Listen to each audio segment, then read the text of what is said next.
बिस्मिल्लाहिर्रहमानिर्रहीम। अस्सलाम वालेकुम डियर स्टूडेंट्स। आज जो है हम मोस्ट इम्पोर्टेंट जो कंसेप्ट है केमिस्ट्री का, जो कि हायर क्लासेस में भी जैसे जैसे हम आगे स्टूडेंट जो केमिस्ट्री पढ़ते रहते हैं उनके लिए बहुत यूज़फुल है। सो ये आपकी जान छोड़ने वाला नहीं है, तो आपने इसको अच्छे तरीके से कम्प्रीहेंड कर लेना है। ठीक है जी, ये आपका हर क्लास में तकरीबन आपका यूज़ होगा और ये आपको आना भी चाहिए, क्योंकि ये जितने भी एलिमेंट्स हैं ऑलमोस्ट 118 एलिमेंट्स हैं। 118 एलिमेंट्स में तकरीबन हर एलिमेंट की आपको इलेक्ट्रॉनिक कन्फिगरेशन के बारे में जो है जानना ज़रूरी होता है। बेसिक क्लासेस में जो है 9th-10th के स्टूडेंट्स आपके लिए जो है वो सिर्फ माइनर यानी कि थोड़े यानी एटॉमिक नंबर के लिए ही आपको इलेक्ट्रॉनिक कन्फिगरेशन के बारे में बात करनी पड़ेगी। सबसे पहले हम डेफिनेशन देखते हैं कि इलेक्ट्रॉनिक कन्फिगरेशन होता क्या है। इलेक्ट्रॉनिक मीन्स होता है इलेक्ट्रॉन्स, कन्फिगरेशन का मतलब होता है सीक्वेंस, इलेक्ट्रॉन की तरतीब को जो है हम इलेक्ट्रॉनिक कन्फिगरेशन बोलते हैं। हम कहते हैं ऑर्डर ऑफ इलेक्ट्रॉन्स, उनको हम जो है ना इलेक्ट्रॉनिक कन्फिगरेशन बोलते हैं। सबसे पहले हम इसकी डेफिनेशन देखते हैं। डेफिनेशन में क्या है? The distribution of electrons around the nucleus in various shells and subshells. Shells and subshells के बारे में इंशाल्लाह मैं आपको नेक्स्ट एक्सप्लेन करने वाला हूं। According to their increasing energy, electron की जो तकसीम है ना शेल्स में और सबशेल में, according to their increasing energy, यानी कि इलेक्ट्रॉन जो सबसे पहले है वो कम एनर्जी वाले शेल्स में आते हैं, फिर उससे हायर में, फिर उससे हायर एनर्जी वाले शेल्स में। इस तरह जो है ना इलेक्ट्रॉन को डिस्ट्रीब्यूट किया जाता है। हम देखते हैं, ये आपने पॉइंट जो है ना मोस्ट इंपोर्टेंट पॉइंट जो आपने इसका याद रखना है कि सबसे पहले हमें पता है कि न्यूक्लियस के ये शेल्स होते हैं, शेल्स में जैली रास्ते होते हैं, सही है, जैली पाथ्स, यानी कि सब शेल्स होते हैं। एटॉमिक नंबर, और आपने एटॉमिक नंबर भी याद रखना है। क्यों? ये मैं आपको प्रीवियस लेक्चर में बता चुका हूं, क्योंकि जितना किसी एटम का एटॉमिक नंबर मींस जितनी नंबर ऑफ प्रोटॉन्स होते हैं उतने ही नंबर ऑफ इलेक्ट्रॉन्स होते हैं। अगर आपने एटॉमिक नंबर के बारे में जान लिया तो इस मींस कि आपको जो है ना इलेक्ट्रॉन्स की तादाद के बारे में पता चल जाएगा। जब इलेक्ट्रॉन्स की तादाद के बारे में पता चल जाएगा, इट्स मीन कि आपके लिए जो है ना उनको डिवीजन करना, उनको डिवाइड करना शेल्स और सबशेल में थोड़ा सा आसान हो जाएगा। नेक्स्ट एक और पॉइंट हम डिस्कस करते हैं, इलेक्ट्रॉन्स, प्रोटॉन, न्यूट्रॉन। हमने पढ़ा है, पिछली डिस्कवरीज में भी पढ़ा है, जो डिस्कवरीज हुई थी इनको ही डिस्कवर किया था कि इलेक्ट्रॉन, प्रोटॉन और neutron are the fundamental particles of an atom. ये एटम के फंडामेंटल पार्टिकल्स हैं।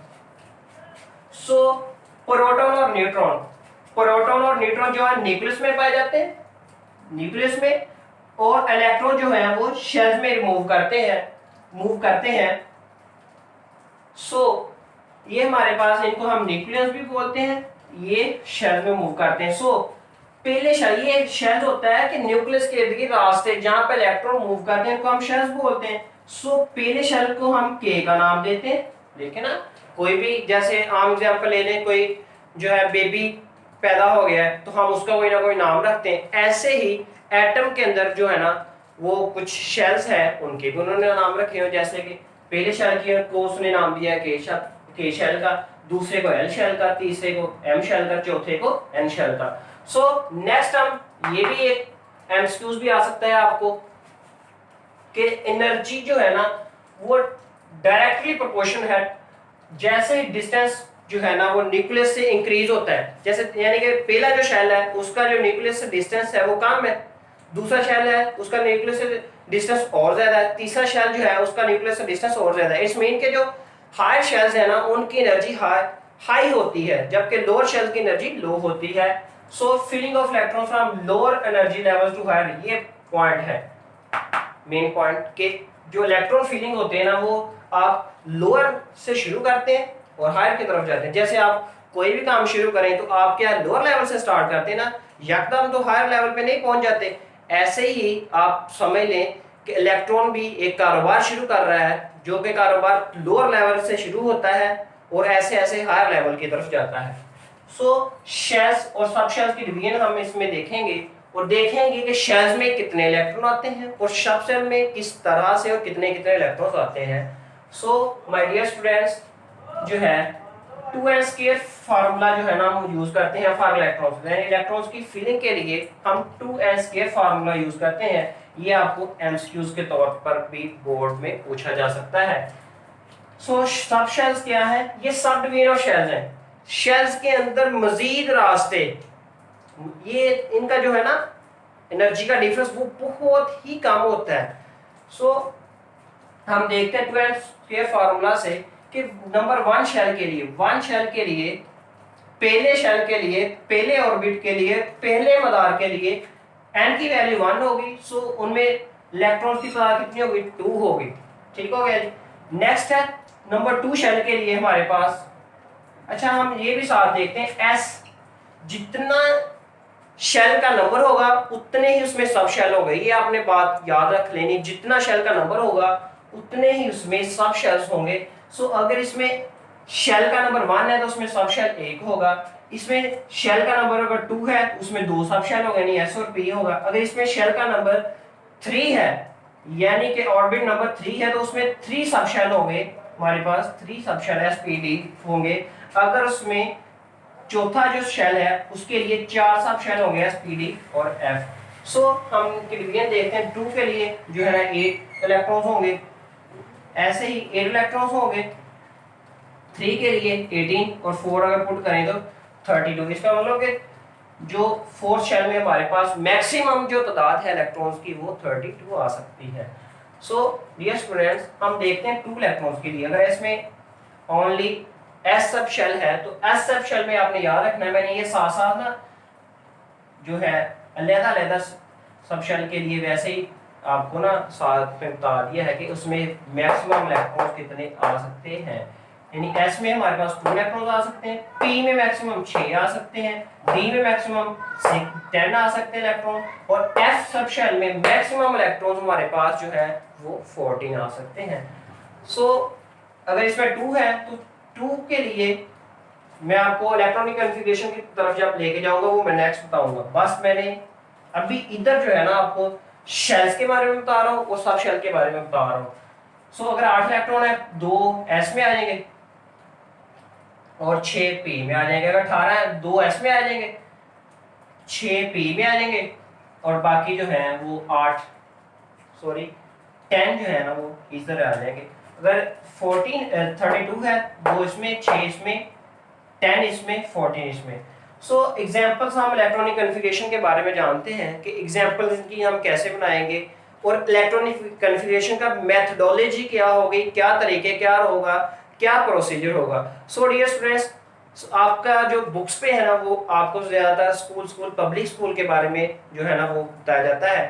सो मैं आपको एक नया पॉइंट बताऊंगा जिससे आप इलेक्ट्रॉनिक कॉन्फ़िगरेशन जो है ना वो इजीली कंप्रीहेंड कर सकते हैं और जो है ना जो आप इजीली फिर कर पाए, क्योंकि आपको उसने ये नहीं पूछना कि किस रूल से किया या कैसे किया। आपको तो बेसिकली बाय हिंट आपको उसने इलेक्ट्रॉनिक कॉन्फ़िगरेशन आपको आनी चाहिए, आपने करके दिखानी है। सो हम NLX फार्मूला यूज करते हैं जहां पे N है शेल का number,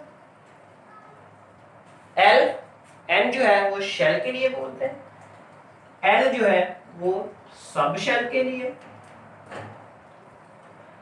and dear students X जो है वो नंबर ऑफ इलेक्ट्रॉन्स के लिए, नंबर ऑफ इलेक्ट्रॉन्स के लिए जो है X बोलते हैं। सो इस तरह से हम करेंगे। हमारे पास एक एटम है, एक एलिमेंट है सोडियम का, जिसका हमें पता है कि उसका एटॉमिक नंबर 11 होता है। इट्स मींस दैट उसमें नंबर ऑफ इलेक्ट्रॉन्स भी 11 होंगे। सो हम देखेंगे अगर उसमें 11 इलेक्ट्रॉन होंगे तो KLM, पहला शेल, दूसरा शेल, तीसरा शेल। पहले शेल में ज्यादा से ज्यादा जो है सब शेल जो एक होगा S होगा, दूसरे में SP होगा, तीसरे में SPD होगा, यानी 3 सब शेल होंगे। हम देखेंगे कि हमारी फीलिंग किस तरह होगी, क्योंकि पहले में 2 आ सकते हैं, S में 2 और L में S जो है SP है, यानी 2 इसमें, 6 इसमें, 2 और 8 कितने होंगे? 10 हो गए। हमने 11 पूरे 1 इसमें आ जाएगा। सो हम देखेंगे NLX फार्मूला जो मैंने आपको बोला है, N मीन कि ये शेल का नंबर, ये एन एल एल ये सब शेल के लिए, एस जो है सब शेल, और 2 इलेक्ट्रॉन, क्योंकि एस में मैक्सिमम इलेक्ट्रॉन कितने आते हैं, 2 आते हैं, सो इसलिए 1s2। ऐसे इधर आ जाए, इधर शेल का नंबर क्या है, 2 है, सो हमने 2 लगाया, सो एस सब शेल है, आगे एस में 2 इलेक्ट्रॉन मैक्सिमम वो लगा दिए, आगे पी सब शेल है, दूसरे शेल का है इसलिए 2p है, 2p6। नेक्स्ट है एस, ये तीसरे शेल से बिलोंग करता है, 3 आ गया, सब शेल इसका क्या है एस, और आप हमारे पास एक ही इलेक्ट्रॉन रहता है यानी 11 पूरे करने के लिए, तो वो एक ये आ गया। It's clear. नेक्स्ट है हमारे पास दूसरी एग्जांपल यानी क्लोराइड आयन की। आपको पता है ये एनाइन है, एनाइन कब बनता है, जब एक न्यूट्रल